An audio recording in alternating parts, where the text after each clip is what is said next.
Welcome to the Wicked Podcast, where we read the business books you don't have the time for. I'm Marcus Kirsch. And I'm Troy Norcross. And we are your co-hosts for the Wicked Podcast. So, yes, I grew up on 4,000 acres of farmland in the middle of Missouri. And yes, we had 1,000 head of beef cattle. And yes, I was allergic to everything there was on the farm. But no, for the 100th time, Marcus, we didn't have horses. When you're going to understand, we didn't have horses. But I guess we're going to talk about horses today, right? Yeah, there will be horseplay. Yay. So today we're talking to Jude Jennison and her book Opus, The Hidden Dynamics of Team Performance. So we'll be talking a lot about nonverbal communication and dynamics in teams and horses, because Jude, when she does her workshops or classes or consulting, actually uses her horses and has people engage with them, because horses are very, very um, sensible towards how people act towards them, and you get a reaction that you might normally not see. And so it's really fascinating. It's a really interesting book. However, what were your takeaways? I thought it was a really good book. It was a very easy read, and she's got a nice kind of structure to it with the 4 steps for team management.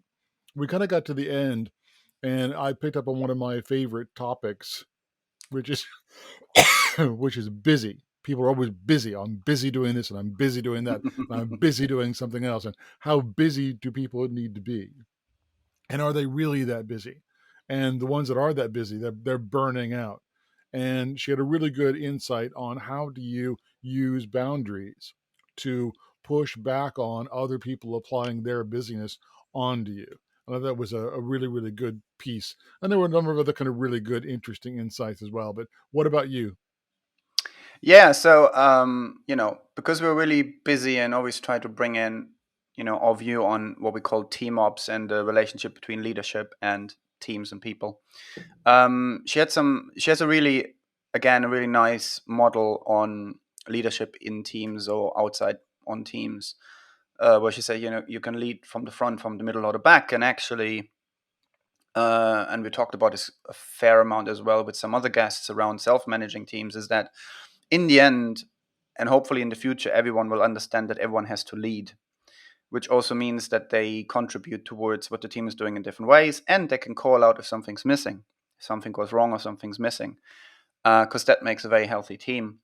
So there's these 3 different pieces, and it's like you have, leading from the front when the direction or clarity is a little bit missing. You can lead from the back, where you look at about accountability. And if something's not quite working out like that on an accountability level, you can take up that role and point things out or take care of it. And then often, as many people say, oh, I'm not a leader, I'm just part of the team, I want to do my work. Well, that's sort of leading from the middle and doing your thing. So you're still leading with things, right? And I think understanding that, I think, is very valuable. Pointing it out and therefore knowing a bit more what your roles and responsibilities are in a team and how to keep the team itself healthy, I found really insightful, and it's a really nice model that you had there around. So that's sort of my thing.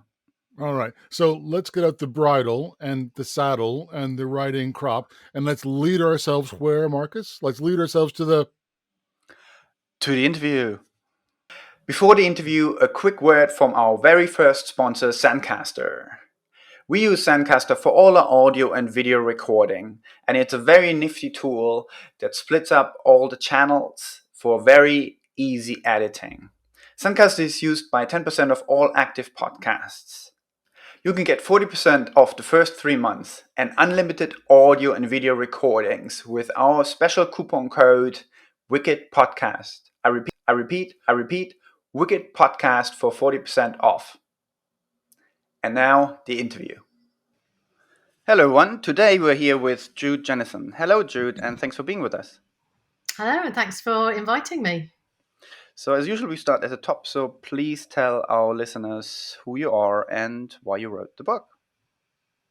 I'm Jude Jennison. I'm founder of Leaders by Nature, which is a leadership and team development company. And I specialize in aligning teams through nonverbal communication and behavior. And the book explores the nonverbal communication that happens in teams. And as you're probably aware, whenever we work in teams, it's nearly always the relationships that get tricky that cause us to get derailed, and it's how we navigate those. And what we're thinking and feeling about people has a huge impact on how we engage with them, the conversations that we have. And usually we step over the fact that non-verbally we're having a conversation without even realizing it. So I wanted to raise a conversation around the non-verbal. Yeah. And it's hard to ignore, obviously, and you just showed us a little bit around just before we started recording the show. There's horses. Tell us, please, a little bit about the horses in that equation, because the book has some stories in there that are very compelling. Yeah, so I work with a herd of horses to reveal the non-verbal behavior of leaders and teams.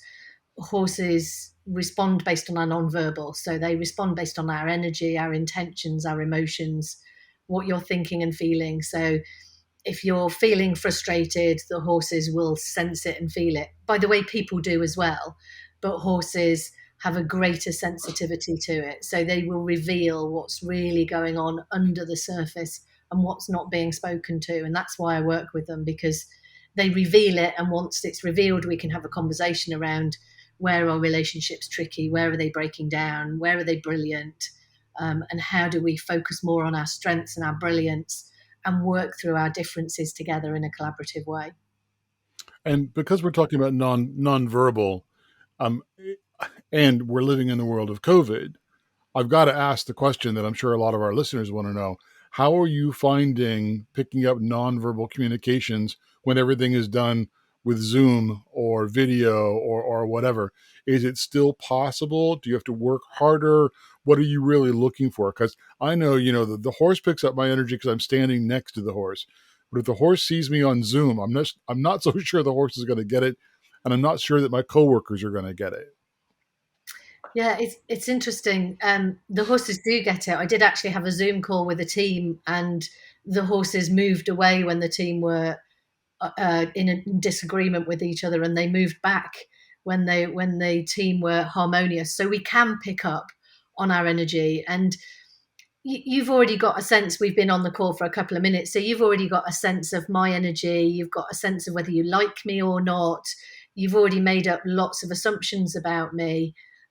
So we can do that on Zoom. It is harder though, and particularly it's harder because it's a 2D image that we're seeing rather than the physical person. So, and also we interact differently. So, for example, on Zoom, I tend to be a lot more static, whereas when you meet me in real life, I'm much more animated. But if I did this, and waved my arms around on Zoom all the time, it would just get quite distracting. So we show up differently on Zoom to how we show up in real life. So it is more difficult, and we do have to work harder. So part of what we need to do on online is actually have more verbal conversation around those assumptions and just test our assumptions out. Yeah. I think this is all. It's really important stuff, and when you read the research and you look at projects like Google's Project Aristotle, and so all these kind of softer skills and qualitative aspects of us are really really important and make the difference between more successful teams or so let's call them better or successful teams and less performing teams. Why is it then when you have a conversation with your clients and the organizations you work with,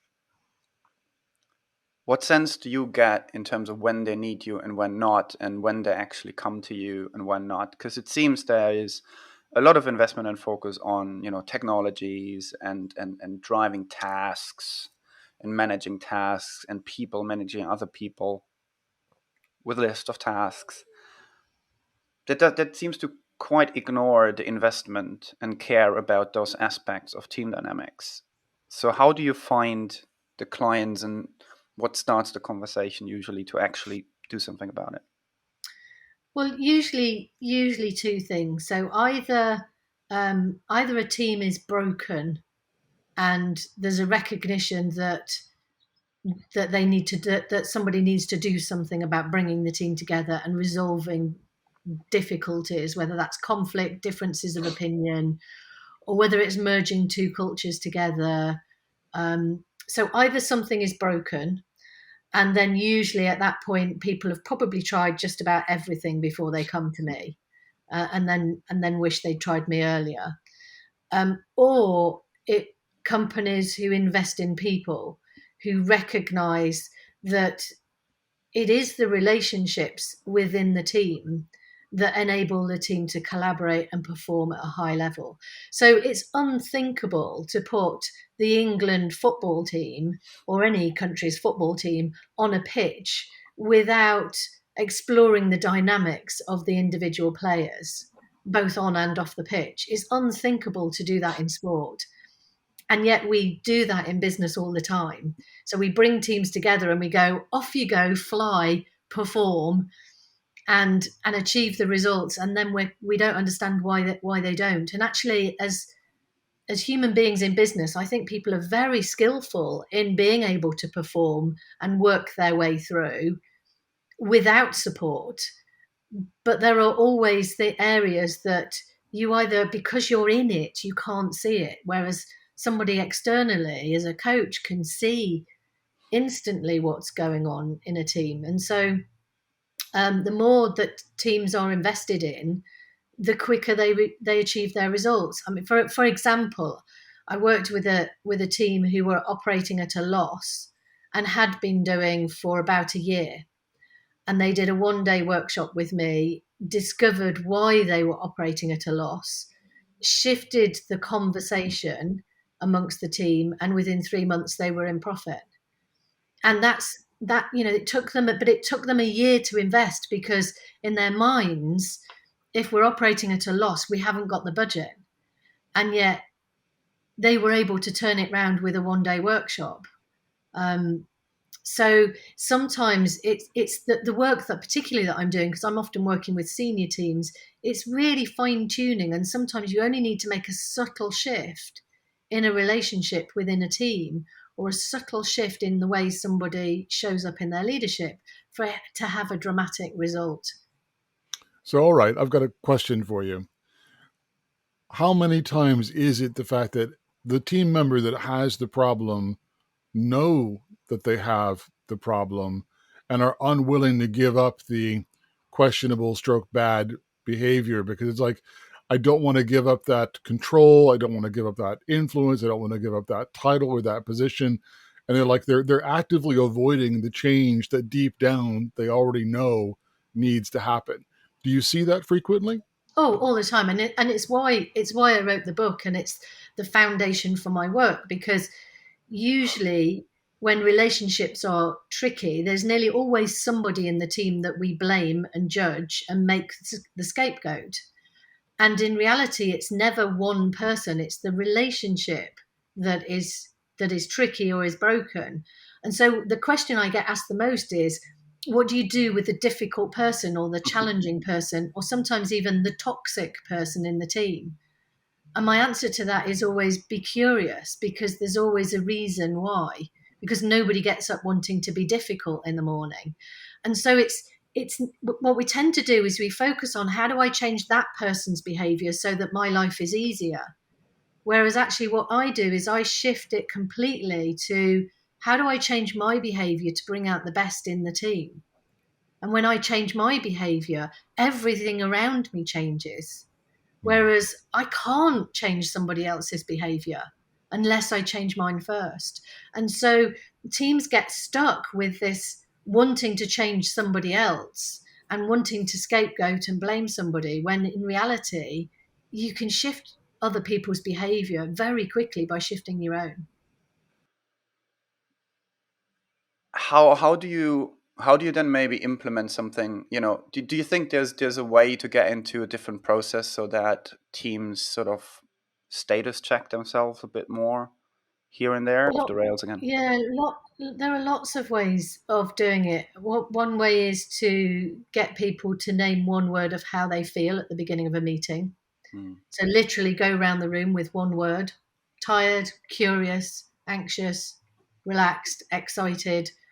Not necessarily, don't need to dig into it. You don't need to understand why. But if you get a sense of half the team are saying they're exhausted, that's information. That says now is not a time to do a brainstorming session on some big complex problem if most of the team are exhausted or close to burnout. So that's a good way of sense checking. One of the things I'm always looking for is, am I in flow? Do I feel in flow individually and collectively with the people that I'm with? And if I feel in flow, and that, it's easy, the conversation is relaxed, I'm not having to think too hard, my body feels settled, then I know I don't need to do anything. But as soon as I feel tension in my body or a bit of anxiety in my chest, then I know that there's something to pay attention to. And then I get curious about, what am I feeling? And is it my anxiety or is it somebody else's that I'm picking up on? And what do I want to do about that? So if I'm anxious about a result or somebody else is anxious, what's the conversation that we need to have to get us back in flow? So part of what I do when I work with the horses is really getting people to really embody their leadership. So for example, and I know this is a strange concept for a lot of people, but for example, if you've ever ridden a bike, you will know when you're wobbling on a bike and you will know when you're in flow. And when you're in flow and you're whizzing down the road or down a mountain or wherever, you don't really think about what you're doing. You just are in flow and it's joyful and it's amazing. And when we work in teams, sometimes it's like that as well. But as soon as it's not joyful and flowing and amazing, there's something to pay attention to. And so, for example, we all get frustrated. And what happens is usually people's frustration builds and builds and builds until they're absolutely beside themselves with frustration. What I encourage people to do is to really start to feel, where does frustration start? So for me, it starts in my chest as a slight tingling. For other people, it might start in their stomach. But to really start to learn what our body feels like naturally. And then as soon as I feel a slight bit of frustration, get curious about, oh, okay, so what am I wanting that I'm not getting? What do I need from this person, from this relationship, from this situation? And speak to it. So it's about really whatever I'm feeling or thinking or sensing, to speak to it, because by speaking to it, we can resolve it really quickly. Whereas frustration builds and builds and builds, the more that we ignore it and try and push it down and pretend it's not there. So the more somebody in our team irritates us, the bigger that gets, until we start avoiding them, or we're on the offensive or we're on the defensive, but the relationship becomes broken. Whereas actually, if you sit down and have a conversation and say, oh, I'm feeling a bit irritated about that, what do we do about it? What do we do about it together? Not you're irritating me, but how do I take responsibility for how I feel in relationship? Then we can completely shift the kind of relationship we have. But So it's about really sensing it and being aware of, when are we in flow and when are we not. And you're pointing out externalities, about why I might or might not feel a particular way. But going back to the original point, what you're describing in being in touch and in tune with your own body and understanding a tingling in the chest or a shortness of breath or a tension in the shoulders, that's almost a whole new language all unto itself. Yeah. That you have to realize you can hear it, because many times you don't even know it, that it's there. And then once you can hear it, you got to figure out, well, what does it mean? And then you start figuring out, and what does it relate to in my present circumstance? I mean, the number of times that I tell people, ooh, the hair in the back of my neck has, standing at attention, something is going on. I can't tell you what, but in my periphery, in my history, in my physicality, something is happening. So I think it's a lovely way to express it, about how you have to get in tune. One of the things you talk about early on in the book is this concept of uncertainty. And it's the unknown, uncertainty, ambiguity, lack of alignment that can indeed cause some of this anxiety. Can you say a bit more for the audience about how you're looking at uncertainty, how do you deal with it, and how do you get teams to deal with it better? Yeah, well, in a way, we're all masters of it now, aren't we? Because we've lived with it for the last 18 months. In fact, we've always lived with uncertainty. It's just we've liked to think that we're in control. My previous book that I published in 2018 was called Leading Through Uncertainty. And in there I talk about the emotional responses that we have to uncertainty, and whenever there is change of any kind, there is uncertainty. So if you move house, or you get married, or you go on holiday, there's uncertainty. And there's a number of things that happen in uncertainty, in that our stress levels increase, levels of fear increase. We start to make judgments based on our own values and experience and skills, and we plug the gaps of the missing bits of information. So if you look at COVID-19, for example, when we first went into lockdown, we all had a different opinion about how we should handle it. We still all have a different opinion about how we should handle COVID, because there are big chunks of data and information that are missing. And by the way, even the scientists can't agree. So that in uncertainty, you'll always get polarization. And the challenge with that is then people get more and more divided and distance themselves and disconnect from the people who disagree with them. So the people who are anti-masks will be really anti the people who are wearing the masks, and vice versa. And we never come to some agreement. But actually, deep down, what most people want is to have their freedom, to be fit and well and healthy, and to go about their daily lives without anxiety. We can all agree on those things. And yet, what we tend to focus on is where we disagree. And so, in uncertainty, which happens in change, we need to start looking at where are we in alignment first, rather than where are we in disagreement, and build on that alignment, because the alignment piece is actually bigger and fundamentally bigger than the minute areas where we're in disagreement. And if you then start to take that into looking at diversity, equity, and inclusion, we can start to get curious around, well, where we've got differences of opinion or different cultures, how do we work in alignment together, knowing that we fundamentally disagree on certain things? Mm-hmm. And that's the challenge that we all now face in our leadership and in our teamwork, in that that's not going away, because the pace of change is so rapid. The uncertainty is just growing. Yeah. So we're going to be dealing with more and more uncertainty in every project, in our team dynamics. And so what's the role for you then of leadership? We like to look at it that therefore sort of the relationship between leadership and teams or people is somewhat broken, because neither of them seems to be knowing what to do next, or how to improve it, or step back and have a conversation. Yet we need some kind of leadership. But we also establish more and more that self-managing is actually a valid thing to be able to scale and face these higher uncertainties, because we have to be more flexible, do more experiments. And having a centralized leadership just doesn't scale. It doesn't have a chance. So what do you say to leaders, and what do you see therefore as a role of leadership in that sense towards better teams, better organizations to face those things? And you might bring in your 3 different places of leading, from the front, from the middle, and from the back. Yeah, we have adopted the industrialization of, let's make things systemized through a process, and use a hierarchical model of, I'm the boss, I tell my team what to do, and then they will do it.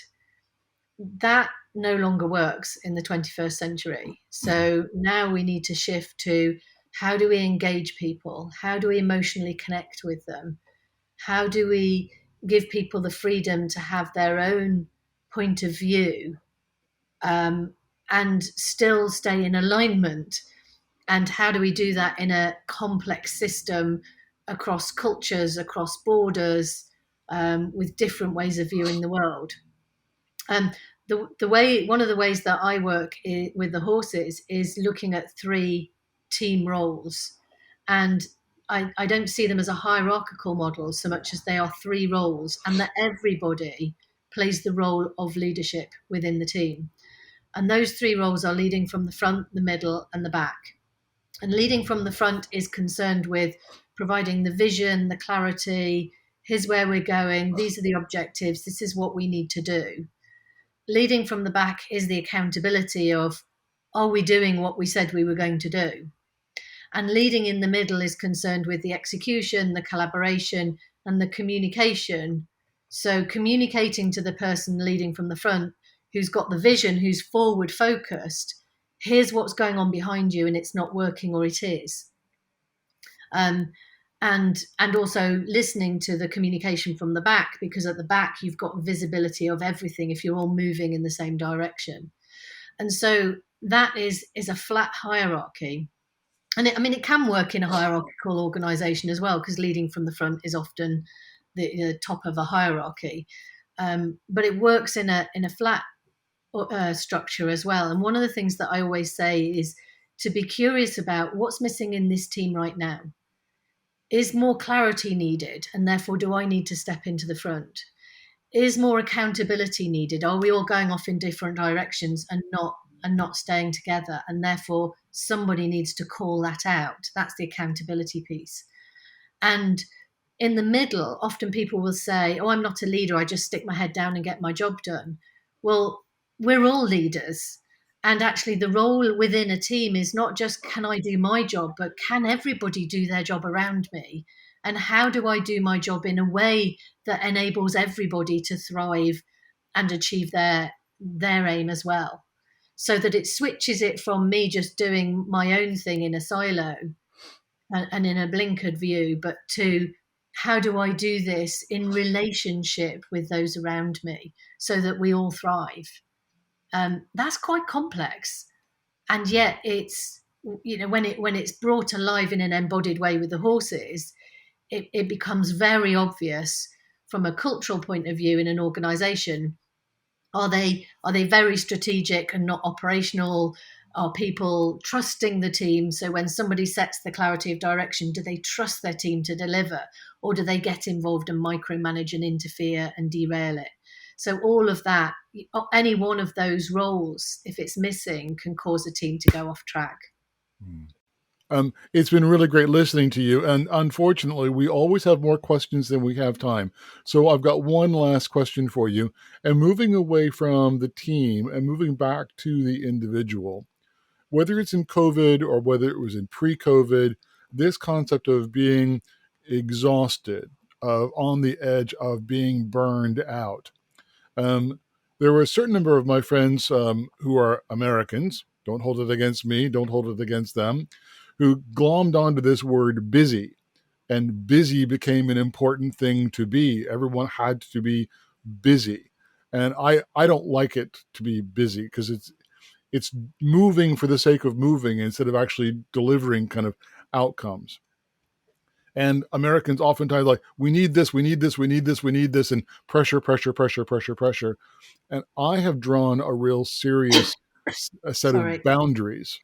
And I think that boundaries are a really great way to deal with this external pressure from colleagues. You mentioned boundaries as one part of your 4 steps of team management. Can you say a few words about boundaries before we wrap up? So from a boundaries point of view, it's as simple as saying, what am I saying yes to and what am I saying no to? And quite often people are saying yes to unnecessary and incessant pressure. And if you think about working as an aligned team and non-verbally, how many people are non-verbally putting up with too much pressure that is actually making them sick? The reason why we have so many mental health problems and so many people going off sick with work-related stress is that people have had their boundaries stepped over, have felt mentally under severe pressure for so long without ever saying, stop, enough. And it's on all of us to be able to say, actually, enough, that's not okay with me. and to be clear about what is okay and what's not okay, and to be clear about that before we go off sick with stress. And so the pressure is not going to reduce. The volume of change is unlikely to reduce, and therefore the uncertainty is unlikely to reduce. And therefore it's on each of us to manage our boundaries and be clear about what's okay and what's not okay, and to call time on unnecessary pressure and bullying. Lovely. I think those are great words to wrap this up on. And yeah, it's always not enough time. We could talk to our guests usually for hours, but we know our But listeners might not hold be on, able to. can you take the camera and point it at your horses? Are they still close by, just so we can let everyone see them? They are still close by. Let me unplug and take them and turn them round. Can you see them there? There we are. Yes, there we are. Lovely. Now, that's a great way to end a podcast. Thank you so much for your time today. We've really enjoyed the talk with you. It was an absolute pleasure. Thank you for having me. You've been listening to The Wicked Podcast with co-host Marcus Kirsch and me, Troy Norcross. Please subscribe on Podomatic, iTunes, or Spotify. You can find all relevant links in the show notes. Please tell us your thoughts in the comment section and let us know about any books for future episodes. You can also get in touch with us directly on Twitter on @WickedandBeyond or @Troy_Norcross. Also, learn more about the Wicked Company book and the Wicked Company project at wickedcompany.com.